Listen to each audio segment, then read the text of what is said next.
Okay, it's going. So this is recording on my Zoom, so we can post it, which is great. Go, Elise. Introduce yourself, and we'll go around. Go ahead and get started. Okay. Hi, everyone. I'm Elise Lopez. I'm the president of the Psychology Club, and I'm a sophomore at Cuyamaca. Whoa, sorry. And yeah, I'm a psych major. Want to transfer to SDSU. Awesome. I'll go because I'm Steve Weinert. I'm psych faculty. I'm eating lunch. I've been at Cuyamaca for many years, and so I'm sitting in my garage. I really want to be back on campus. I don't like this. Oh, I can imagine. Yeah. Okay. So somebody else jump in. Do you want me to just go down? Go down the list. Yeah. Okay. Tina. Danny, do you want to go?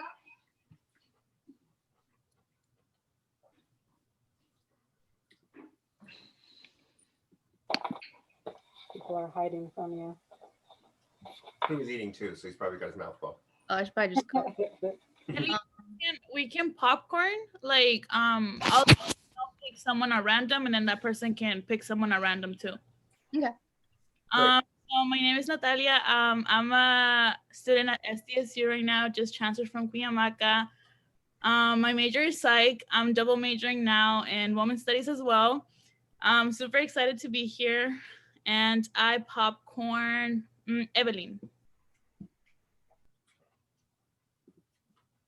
Hello, my name is Evelyn Ramirez. I just graduated from Mystere Canyon, and my major is psych. Awesome. Welcome. And I call Elise Lopez. Okay. Well, I just went. So, Cuyamaca sophomore, psych major, psychology club president. I popcorn Casey.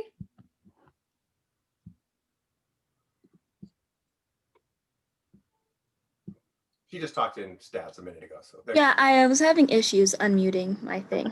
Yeah. Hi, I'm Casey. I'm a psych major as well, and this is my second year at Grossmont and Cuyamaca. I go to both.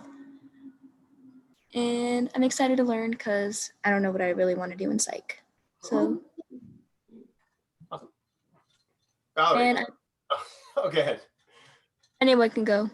Yeah. I don't know. I thought you were saying like a name.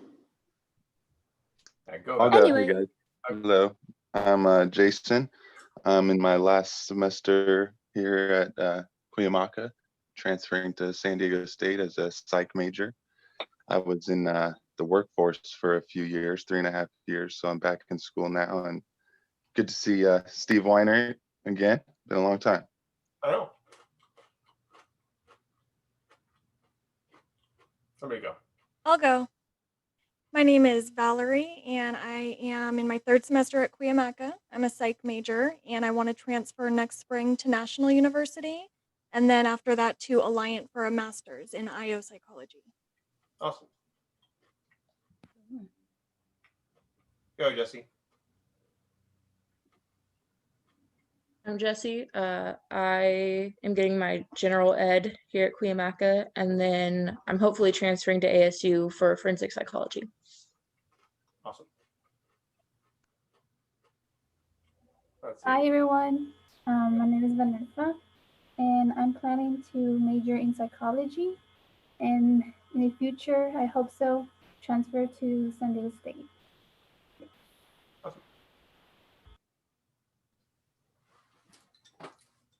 I'll go next. Hi, everyone. I'm Danny. I went to Cuyamaca for many years. Right now, I'm at Humboldt State University. I am back home, though, and I am majoring in psych, and I'm hoping to get into grad school for clinical psychology in the next few years. Awesome. And you're remarkably tall. Don't forget that. Yeah, I am.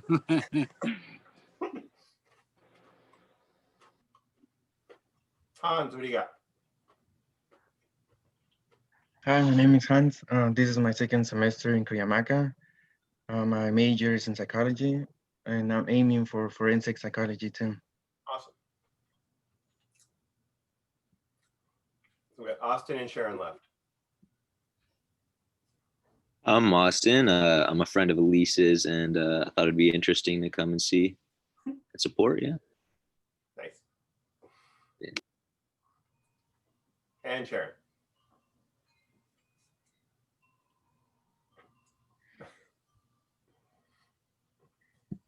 All right, Sharon's quiet. So let's go. Okay, Tina, why don't you introduce yourself and go for it. Sure. So, hi, everybody. My name is Tina Casola. It's nice to talk to you guys today. I am licensed as a marriage and family therapist here in, I live in North San Diego County. I typically joke that I'm a bad example of a marriage and family therapist because I do very little marriage and family therapy. My interest was, well, I actually never intended on being a therapist, period. I wanted to go into PR and marketing. My undergrad degree is in business administration and psychology. I thought psychology was fun at the time, and I ended up, taking courses enough to get close to having a major in it. So I thought, whatever, I'll finish that off. And at the time, I'm old. So way back then, there were a lot of people that were getting communication degrees that wanted to work like in marketing and PR and all that. And I was definitely interested in that area, but I didn't want to just kind of be a number in a giant herd. So I thought the mix of business and psych would kind of be a nice road into doing the marketing, PR, human relations kind of stuff too. I decided to go to graduate school after working with the Air Force for a couple of years. I worked actually for the University of Portland with the Air Force ROTC program. And in that program, I was the only female. And naturally, because of that, a lot of the students would come and talk to me about stuff that was going on. I also, in the course of that job, would go to colleges and do the college fairs and high school fairs and that kind of stuff. So I'm, admittedly extroverted. I like to talk to people, and I found that was interesting. I came from a family history of some trauma. My dad died in a plane crash when I was 8, and I had a sister that died after open heart surgery about a year later. And as I grew older, I got tired of hearing people say things like I do drugs because my parents got a divorce. I kind of got this idea that, well, I wanted to work with kids that were going through, some tough stuff as well, and show people that there's options that we have, we have some choice and all that. So when I went to go pursue graduate school, I looked into the MFT program more because of that child component that was there, with the intention of moving on for the PhD, because back then it was just kind of like what was expected. I think it was like, yeah, you get a PhD, and came down to Southern California to the University of San Diego to their marriage and family therapy program.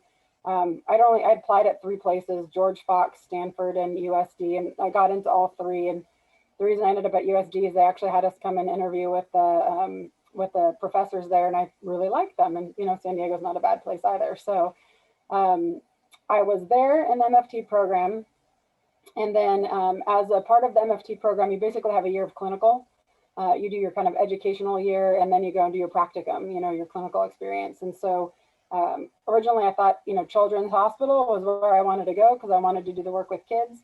My mom at the time said, you want to have a family, that could be pretty hard work. I don't know if you really want to do that.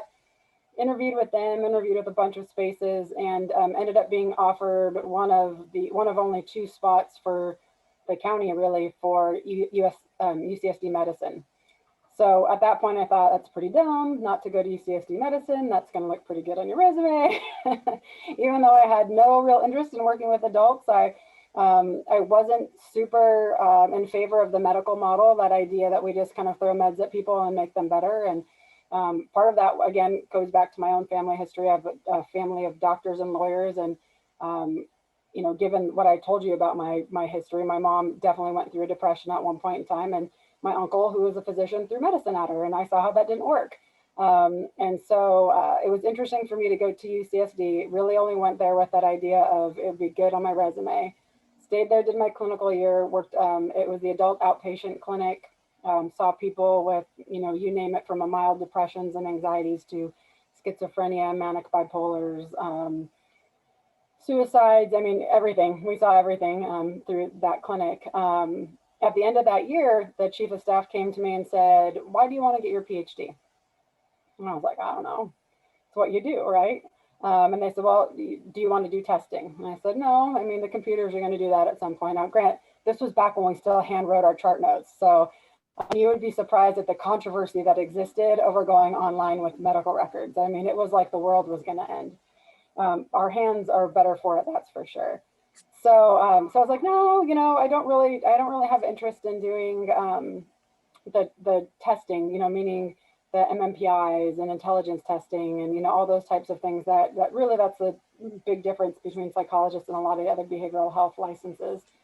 And they said, "Well, then do you want to teach?" And I said, "You know, I enjoy teaching, but I don't really think that that's an area of focus." And at that point, I had no interest in research.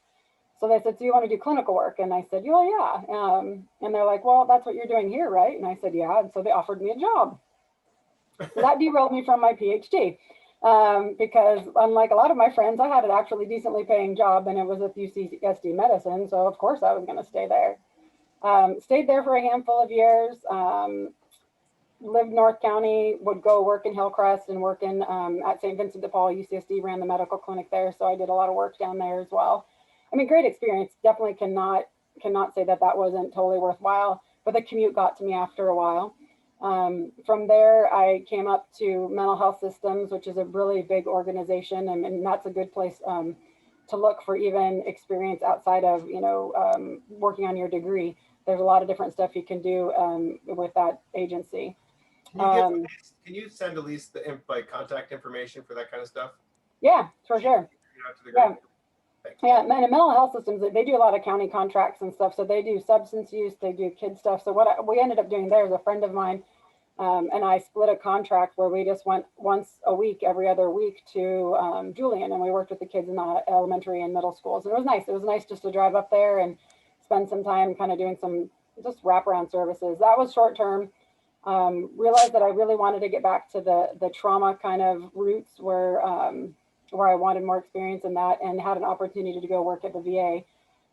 So back in 2009, I told you I was old, moved over to the VA and did some work on a Department of Defense study, actually looking at, is telehealth, ta-da, a appropriate modality? Does it work for doing in-person or one-on-one therapy specifically for PTSD? So while the rest of the world has recently had to make this major pivot into telehealth services, we've been doing it since 2009.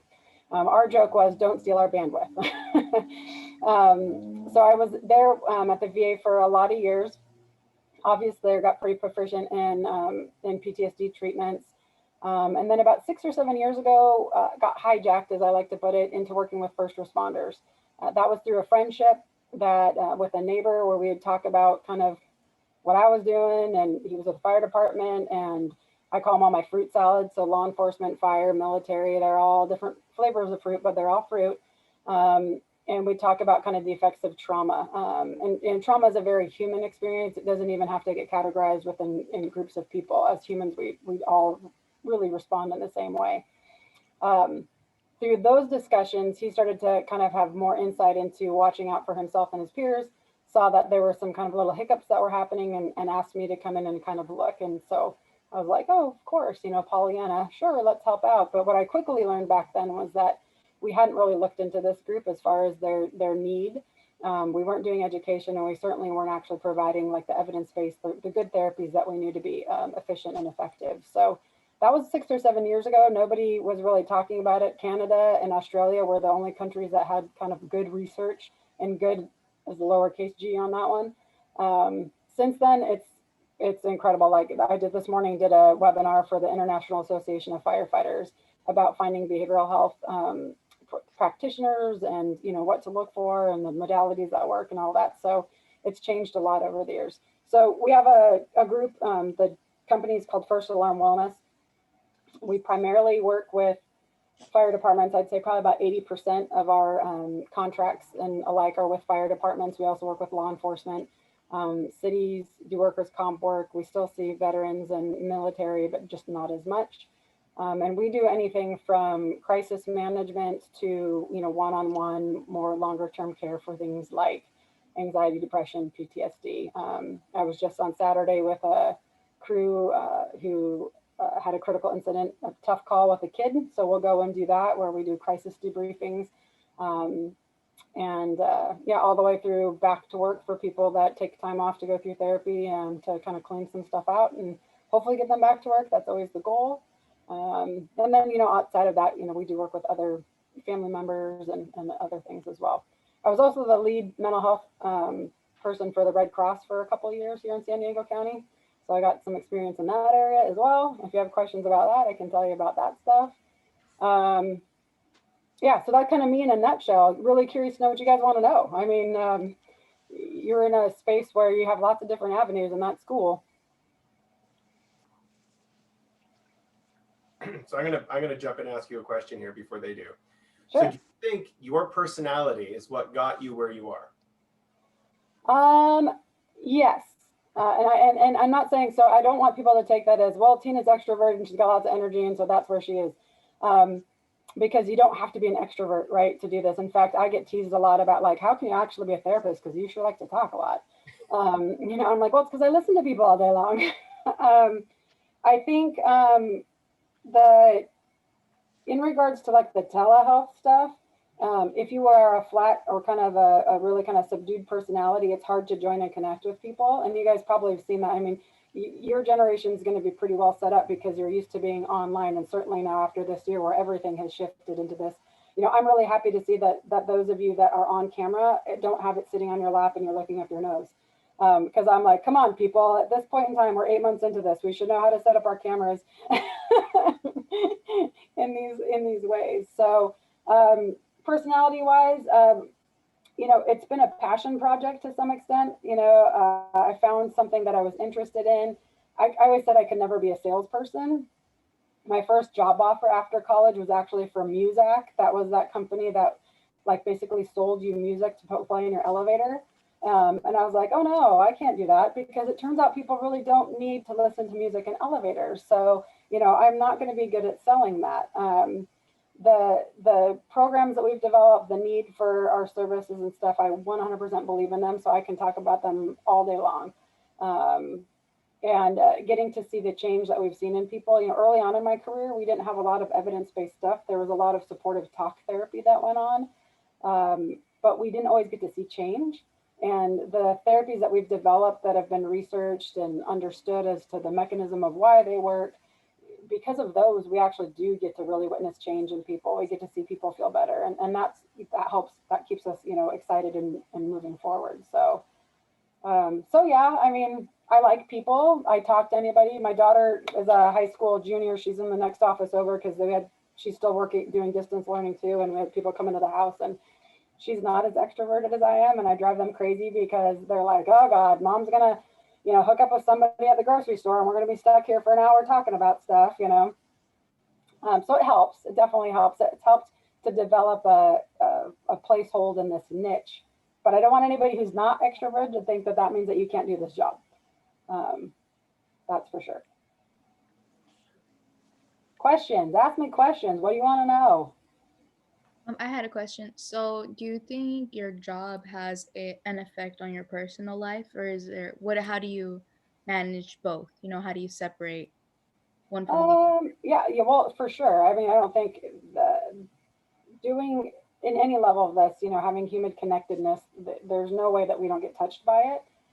Certainly dealing with the amount of trauma and stuff that we deal with all the time. Oh, it certainly has colored my view, much like the people I work with. I am probably a little more safety conscious than I would have been in the years before doing this kind of work. I, you know, worry about my kids more when I don't hear from them. I mean, but I also came from, like I said, a trauma background. Back in those days, we didn't talk about the effects of loss, you know, or certainly traumatic loss on individuals, let alone family systems. I mean, my family would be a great paper on the effects of PTSD throughout the years, you know. And it's not all bad, you know. So yeah, it does color the world, you know, a little bit for me.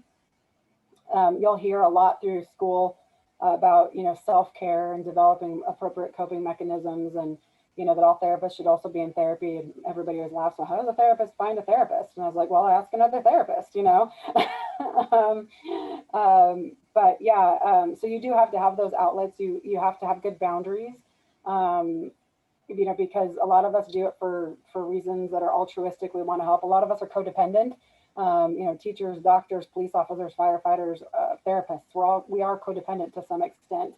So we do have to have those boundaries and to realize when we have to say no, and that can be hard sometimes. But there's a lot of rewards that come with it too. You have a question? Okay, so you said that you met with law enforcement, right?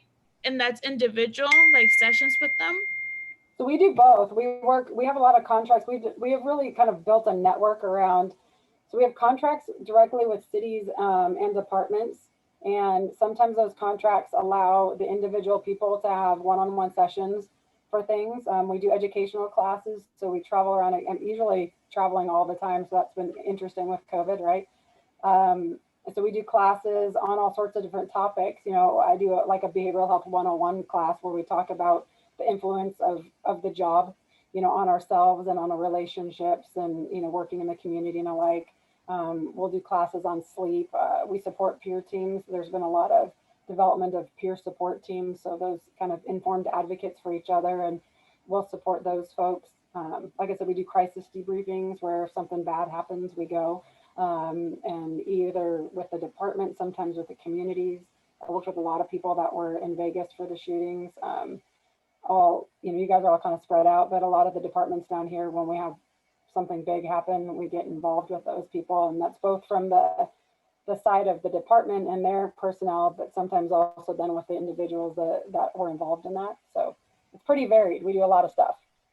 You also mentioned how sometimes I'm call them the individual isn't exactly able to go back to work. Does that mean someone writes him off or writes her off and recommends to the boss that they're not psychologically? Yeah. So there's a big process for this, and it doesn't matter just that if you're in law enforcement or fire. I mean, anybody in the course of your working, if you can't do your job, your doctors can write you off for physical or mental health reasons. The mental health side of it has been something that's been a lot more elusive. It's been harder for people to wrap their minds around, a psychological injury from something versus I hurt my shoulder. It's a lot more concrete, a lot more measurable. In the last few years, we've definitely seen that understanding come more to light, that people understand that. I mean, I think mental health in general is starting to really be more understood and understood that there's an impact. And we can't talk about everything that's happened in the last 8 months and not realize that there's a real mental health component to this for people, being stuck at home, even the extra or introverts, right, are wanting to get out now. In the case of the fire and law enforcement, somebody is unable I'm in the psych club right now because they just told the social justice club was like, oh, they're having Mariali, you're unmuted. Oh, there you go, she got it. So with law enforcement and fire, if somebody is in a frame of mind that isn't safe for them to be at work, then yeah, we can request that they be given time off or take a leave. It starts to get more complicated. There's state laws that start to then get into play about workers' compensation and how long they can be off and what do they do, and the lawyers get involved, and so it's quite the topic. But our goal is, yeah, sometimes people need to take a break, and then hopefully they'll go through therapy for whatever they need to take the break from, and we get them back to work. And there are people that do that and work great for the rest of their career. There are people that sometimes that's the end of the road. They've seen and done and heard enough, and it's time to move on to something else. So, have you ever had personal experience recommending someone to not go back to that specific job? And oh yeah, is there an example about that? I mean, I got 2 cases right now where everybody did their best, right? The people were involved. In both cases, they're firefighters. Where yeah, just the toll over the years and stuff, combined with personal history from before the job, the coping mechanisms just kind of got cattywampus, and they went through these evidence-based treatments that we have. In fact, I think both of them we even sent them to residential facilities for more intensive programming. One went back and worked for 2.5 years. Another one has a significant drinking issue that is correlated, to the trauma stuff. And yeah, we got to the point where both of those people were like, yeah, we think, that's done. It's time to move on to something else. No harm, no foul. It doesn't mean that you're, broken or a wreck. It just means that it's time to move on from this job. Especially law enforcement and fire, those types of things. It's not for everybody. And how we have an expectation that people are going to do that for 20 or 30 years is pretty outstanding to me. Even our military, it's not even the same. People do have careers that are 20 and 30 years in the military, but deployments are different. And not to say they're less intense, but a lot of times they're shorter in duration. They come back to a place that's perceived as safe. For our law enforcement especially, there's very few actual, safe areas. And so that does take its toll over the years. And there's different ways that comes out: hypervigilance and safety seeking, anxiety, depression, substance misuse, a lot of different things like that. Now, that's not to say that everybody that works in law enforcement or in fire are screwed. I don't want to put that across. Like, congratulations, you did this job that wrecked your brain and your heart. That's not it at all. Where we were missing it is that we weren't educating people to what the possible consequences were, how to look out for those things, and then to utilize resources and utilize the right resources. Because there's a lot of good stuff we have, but there's also a lot of stuff that's not good out there. If you go onto like a directory like Psychology Today, are you guys familiar with that one at all?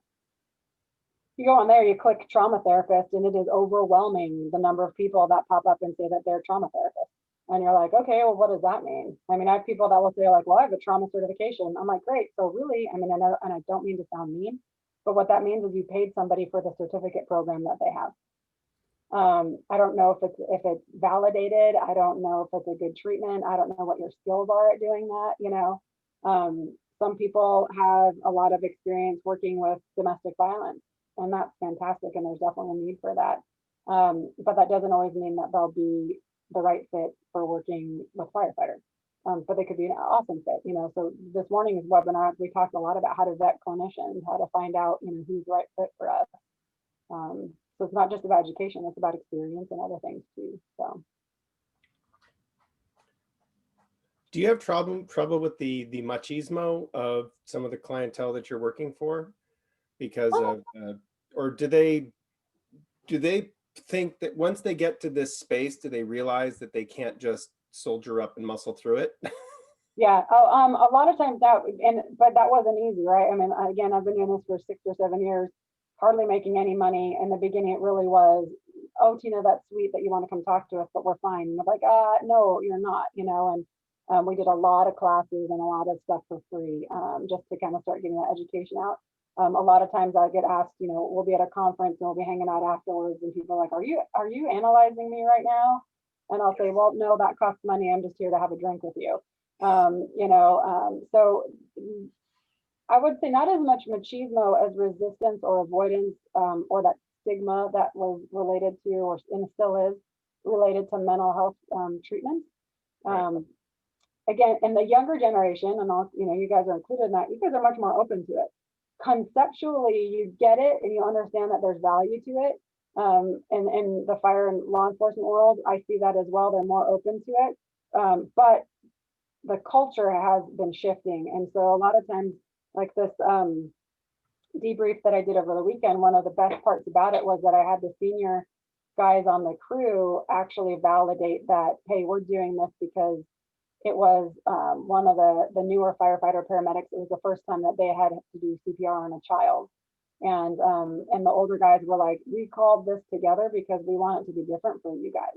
We want you to have the opportunity to talk through this. We don't want you to hold on to the stuff that we did. And getting that validation from the older ones, that it was okay to have some emotion about this kind of stuff was really important. So we still do. I mean, every once in a while I get the, like, oh, Tina, like, we never talked about this and we're making them soft and, those types of things. But usually the people that are the most kind of grouchy about it are the people that really need help. They just don't know how to ask for it because they didn't grow up in that culture that said it was okay. My vets used to say things though, like, I mean, when I was in graduate school, I looked like I was 12. And they would look at me when I'd call them up for an assessment, and they'd give me this look like, oh no, like she doesn't know what she's talking about. She's 12. Or I'd literally get things like, what would one say to me? No offense, but how are you supposed to help me? And I'd be like, game on, let's talk, you know. And then they got to know me, and they understood that I knew what I was talking about. But there was definitely a time I had to prove myself, like a lot of us do. But that's part of the seasoning, you know. So Elisa's free version of Zoom is going to kick us out in 2 minutes. So what she's going to do is we're going to end the meeting, and if everybody wants to just click to log back in again. Okay. Yeah, and and I sorry for the interruption, but oh no, it's fine. That's fine. I know you have to be done by 2, Tina, so maybe we would only be on for another 10, 15 minutes. Yeah, no, that's fine. Yeah, like I said, I gotta zip at 2 o'clock as well, and we'll see how long my voice lasts today. Okay. Dry mouth for okay. So and I'll end the meeting, and then we'll just click back in to log back in. Okay. Okay.